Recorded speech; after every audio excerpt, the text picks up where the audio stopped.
Tukitoka hapo mkoa ambao tulikuwa tuna target ni mkoa wa Lindi. Kusini huko. Ili tukaangalia tuwatengenezee namna wasijipigilie huko, wasijiozeshe wenyewe, warudi wakasome.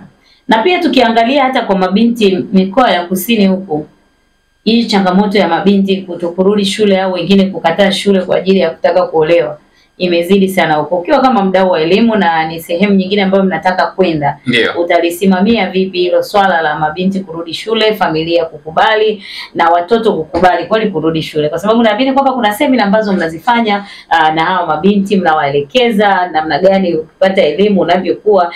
Sio lazima ukaajiriwe. Pia hata unaweza ukajiajiri mwenyewe kutokana na elimu yako, ukafanya kitu kizuri zaidi. Semina zenu pia najua mnafundisha kuhusiana na hilo. Utalisimamia vipi kusini? Ni swali zuri sana, lakini swali pia ambalo ni challenge. Kwa sababu ukilifikiri kwa upana na ukifikiria changamoto iliyoko kusini, yani ni lazima uumize kichwa. Wakati mwingine unawaza sui ni hamie nikae huko niwe na walimu na waangalia, lakini swala ambalo haliwezekani. Kwa mimi kama mdau, tuna uhakika kwamba kulisimamia kwa kuamua kwamba labda usimame tu lende ni ngumu, lakini kulisimamia kwetu ni kubadilisha mitazamo ya hao mabinti. Kwa sababu ukishaweza kumiliki mtazamo wake kumbadilisha mtazamo, maana yake unataka umfanye ajisimamie yeye ili alifanye lende. Na ili ajisimamie ni lazima pia na wazazi waone umuhimu wa elimu. Kwa ili kulitengeneza lifanyike vizuri, kazi yetu kubwa ni kuchonga mitazamo ya hawa wazazi na hawa mabinti wenyewe. Kwa kuna wakati unaweza kuwa unazungumza na wazazi, lakini binti ameshaweka msimamo wa kwake kwamba mimi sitaki kuolewa, mimi sitaki kusoma, nataka kuolewa. Sasa tunatafuta kilichomfanya shawishi kama anataka kuolewa ni nini? Anachofuata huko ni kwa sababu huwezi kusema kama anataka kuolewa tu bila sababu. Kuna kuwa na sababu. Kuna kijidudu mtu huko kinasababisha hii siende. Kwa tukiweza kuelewa namna ya kutegua hiyo nati ya vijidudu mtu, manake tunamfanya huyu aone umuhimu wa shule na aipende shule. Hicho ni kitu cha kwanza tunaweza kufanya. Jambo la pili, lazima tutengeneze mazingira yatakayokuwa rafiki kwa huyu mtoto na aweze kupenda kwenda shule. Kwa sababu kama una mtoto nyumbani, unaona kitu unachokisema haendi, kama mzazi kuna namna unasema kama ukifanya nitakuletea hii pipi. Kwa hiyo mtoto anakuwa motivated. Inawezekana pia kuna wanakataa kwenda shule kwa sababu hawako motivated. Hawaoni kwa nini waende shule. Kwa lazima utafute namna ya kumotivate pia. Mazingira yawe rafiki. Kama mtoto wa kike, mazingira haya anayohitaji ni rafiki kwake, yanamfanya apende shule. Akiwa kwenye hedhi zake wakati anaweza kusema kwamba yuko yanamshawishi kwamba hata nikienda kule hakuna shida. Yako rafiki. Kwa lazima tutengeneze mazingira rafiki yatakayomsaidia mtoto na yeye aone kama kuna umuhimu wa kwenda shule. Inafaa sana. Sawa. Msikilizaji, tunaenda break fupi na tukirudi tunaendelea. Tuko na mdau hapa, mambo mengi tutakuja kujifunza. Kuna mengi tutakuja kuyajua pia. Dakika ni 35, tunaenda kupata break fupi, lakini pia tunaenda kumsikiliza Kala Jeremiah akiwa ameshirikiana naye Miriam Chiru akiwa anakuambia nina ndoto. Wanawake huwa tunapiga story nyingi sana wanawake na mambo mengi tunajifunza huku, lakini nikwambie tu kama unavyojua mwezi wa 3 ni mwezi wa wanawake. Huwa tunafanya maadhimisho wanawake wote duniani tarehe 8 ya mwezi wa 3. Kuna vitu vingi ambavyo tunavifanya, tunajifunza na mambo mengi. Sasa nataka nipige story leo na mgeni wangu ambaye nipo naye studio kwa siku ya leo kuhusiana na wanawake. Natumai kabisa hizo siku zifurahi kuona kuna badiliko. Unajua hiyo siku ilinifanya nianze kuwaza sina mimi nikamwambia mama kaa pembeni kwanza nipike mimi. Umsaidie. Nikusaidie kidogo na ukae uji. Lakini nikasema sasa hii siku inaweza kuwa nzuri. Kati nasema akasema baba inabidi ni siku yetu kuandalie kwa utofauti. Kabisa. Ili hata kama ulikuwa umenizoea ili uone kuna tofauti fulani hivi. Ili kweli tunabadilika lakini labda mnabadilika. Ya mnabadilika, kuna sehemu ambapo mnabadilika alafu mnakuja tena mnasahau kama mlibadilika. Lakini nikuulize labda swali la kizushi. Karibu. Tokea rais wetu wa Jamhuri ya Muungano wa Tanzania kwa sasa, kipindi cha nyuma wakati akiwa Rais Magufuli, yeye alikuwa makamu wa rais. Ndio. Toka tusikie sasa makamu wa rais mwanamke Tanzania, tukuja kusikia rais. Nyie kama kina baba, naamini kuna utofauti mkubwa sana mnauona katika utendaji pia wa kazi. Lakini tukirudi kwenye familia zetu, ni mnawaona wanawake zenu wanakuwaje? Wanabadilika kwamba wanakuwa wajeuri au wanawake wanasema ni toka mmeanza kuongoza nchi wanawake mmebadilika sana? Tumekuwa watafutaji sana pia. Labda kuna kitu gani ambacho unakiona katika familia yako kina utofauti mkubwa? Hivi ndio umesema swala la kichokozi kwa sababu si mko ndani lazima unaona kwamba mtu wako kuna sasa hivi umebadilika, alikuwa mtafutaji. Yaani unakuta hata watoto sasa wanakuwa smart, kwa sababu unajua unapomuona kiongozi ni mwanamke anaongoza nchi na unaona kuna vitu vingi vizuri unaona vinabadilika, ukiwa kama mwanamke utatamani na familia yako pia ibadilike. Lazima baba utaona kuna utofauti. Ni kweli hili ni swala la kichokozi, na mama ananisikiliza huko nyumbani kwa hata atasikia tu kwamba ni swala la kichokozi. Sasa kusema ule ukweli kabisa, yani Dr. Samia kuna ile morali ambayo ameiweka.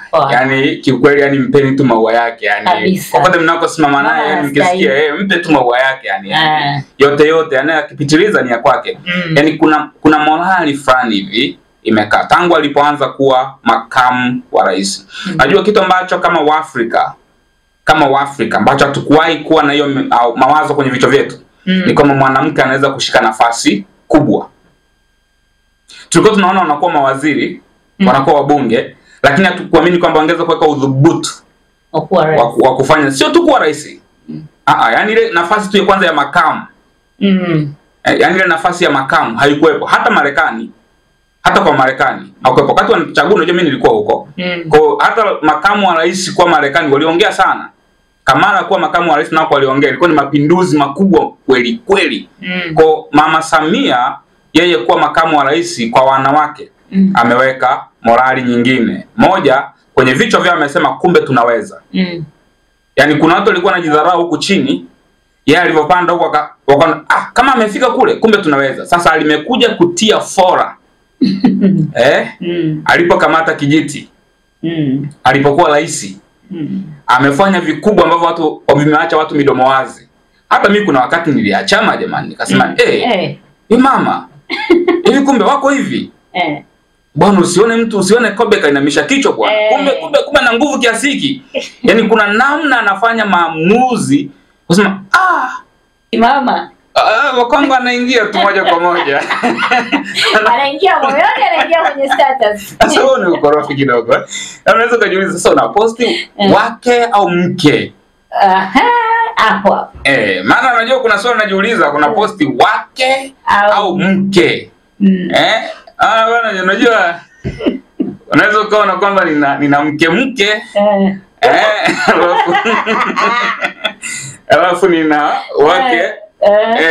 Kwa hiyo uliposti hujaposti? Mimi kwangu nimeposti. Lakini pia naomba uniambie maneno gani mazuri ambayo uliandika. Mimi sikuandika maneno. Afu sikuwa ya Arusha, ngoja kwanza.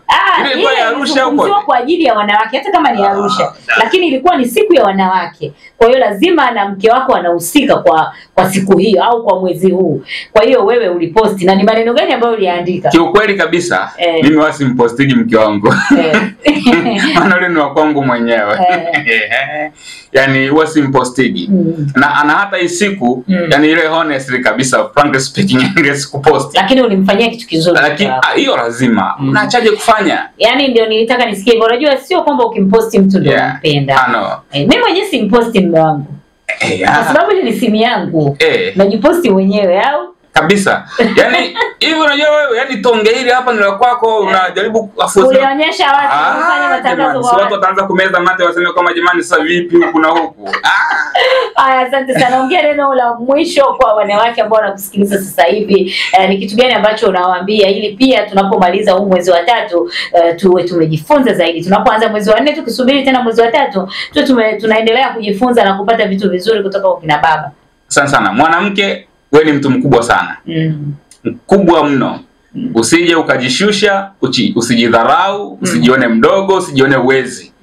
Jitambue wewe ni nani, pambania ndoto yako, lakini kubwa zaidi usifanye bila kumshirikisha uliye naye. Mfanye awe sehemu ya maono yako ili mtembee pamoja, mtafika mbali zaidi. Asante sana. Sasa tumeiba dakika hapa. Msikilizaji angependa kukufahamu kwa ujumla pamoja na namba yako ya simu pia. Asante sana. Na Jina langu ni Daniel Joseph Migera, ni mkurugenzi wa taasisi ya Jamii Kwanza Initiative, na tunaweza kuwasiliana kwa namba ya 0744 16 35 90. Yeah, Naweza ukarudia tena. 0744 16 35 90. Nipigie wakati wowote, ninapatikana kwa maswali, kwa ushauri tunaweza kufanya. Ungerudia wapi mnapatikana? Umesema kwa Mkolemba, inawezekana kuna mwingine hapa juu kwa Mkolemba ajui apitie wapi. Ofisi zetu zipo kwa Mkolemba, kwa ambao unatokea kanda upande wote wa mjini, unaweza kupanda magari ya Gongo la Mboto ukashukia Mombasa. Ukachukua bajaji ni shilingi 700, kama nenda mwisho wa bajaji kwa Mkolemba. Kwa ukishuka pale unafika ofisini kwetu. Tulizo nyumba ya blue yenye bendera ya taifa. Utakuwa umefika pale ofisini kwetu. Na kutakuwa na kibao tu cha taasisi kiko barabarani kabisa. Hilo kimeandikwa Jamii Kwanza Initiative. Utafika. Haya msikilizaji, hadi kufikia hapo sisi hatuna la ziada, lakini kumbuka muda wote huo tulikuwa kwa udhamini mkubwa kabisa wa kuhani na mwalimu Musa Richard Mwacha, na kesho ni Jumapili, ibada ya kwanza ni saa 12 kamili za asubuhi. Kwa hiyo tunachotakiwa ni kuwa mapema sana pale ngomeni kwa kuhani na mwalimu Musa Richard Mwacha. Jumamosi pia nayo ni siku, tukutane pale saa 8 kamili mpaka saa 9 kamili alasiri. Langu jina naitwa Daina Sembua, nilikuwa na mgeni wangu hapa anaitwa Daniel Migera, tulikuwa naye siku ya leo. Jumamosi tutakuwa na nani? Basi usiache kusikiliza 103.3 Classic FM. Mimi nikwambie weekend njema.